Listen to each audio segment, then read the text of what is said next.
Hi everyone, greetings from lockdown and wintry Melbourne today.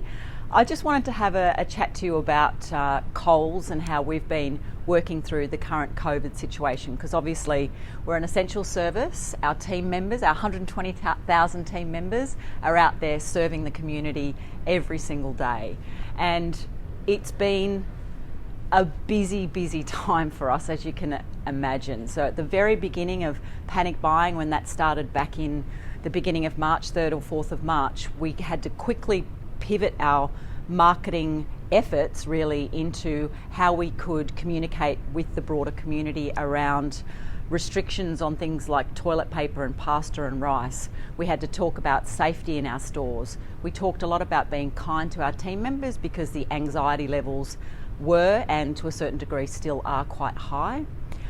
So we moved to a largely community service type announcements and doing those very frequently. So I actually separated my team into a COVID-19 team, response team, and then the team members that were looking further into the future and looking at sort of the more demand driving brand activity that we do in, day out, every day.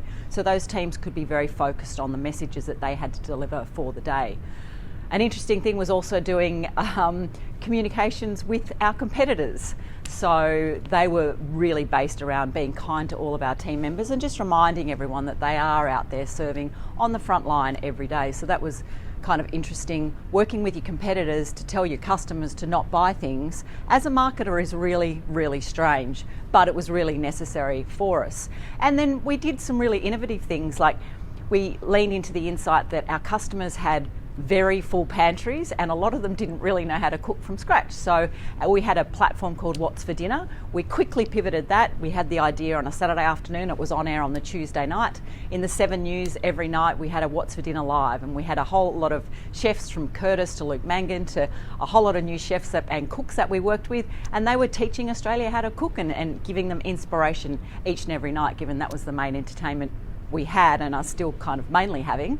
So we had a lot of changes in the team, and the team, I'm really proud of the team, the marketing team and the broader Coles team, because it's been a tough time, but we've felt very privileged to be in the situation that we've been in, to be able to provide that inspiration for Australians in a pretty bleak time. So as a CMO, I've learnt a lot.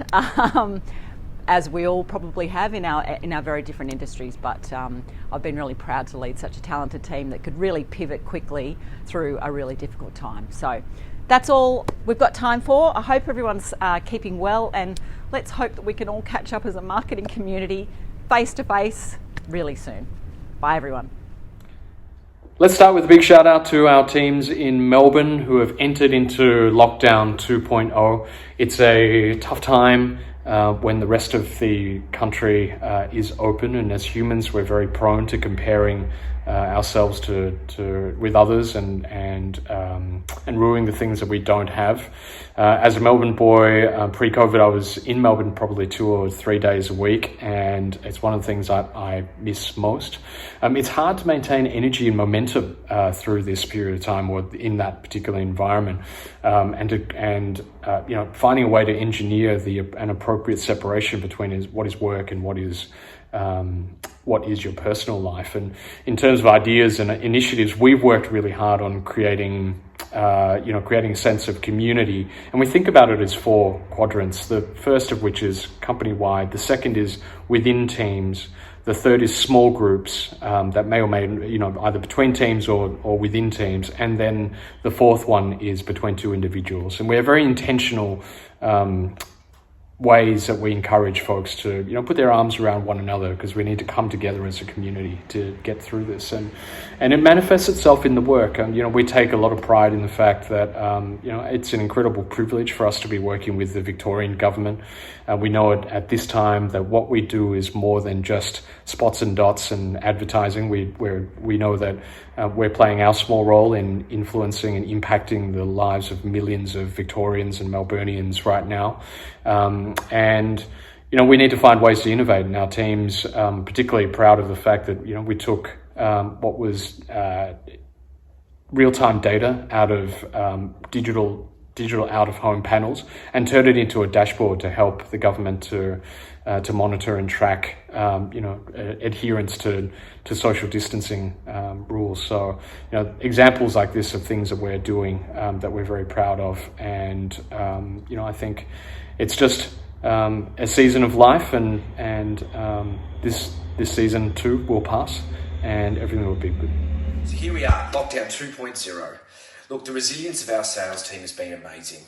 Our team moved into the COVID workflow seamlessly and professionally through the first wave, and it really has brought us all together. Now we're very well placed as a team to be able to continue to work effectively and efficiently during this second wave. I know it sounds obvious, but I think the key to this has been all around communication. During COVID, we really have focused on a collective buy-in. This means that our sales meetings, our whips, our one-on-ones really have become much more conversational, opposed to being directional. Team members are taking on greater responsibility, helping educate others across the office, and supporting each other's mental health. I think we've found working as a collective helps the team feel like that they're not alone and that we're all in this together.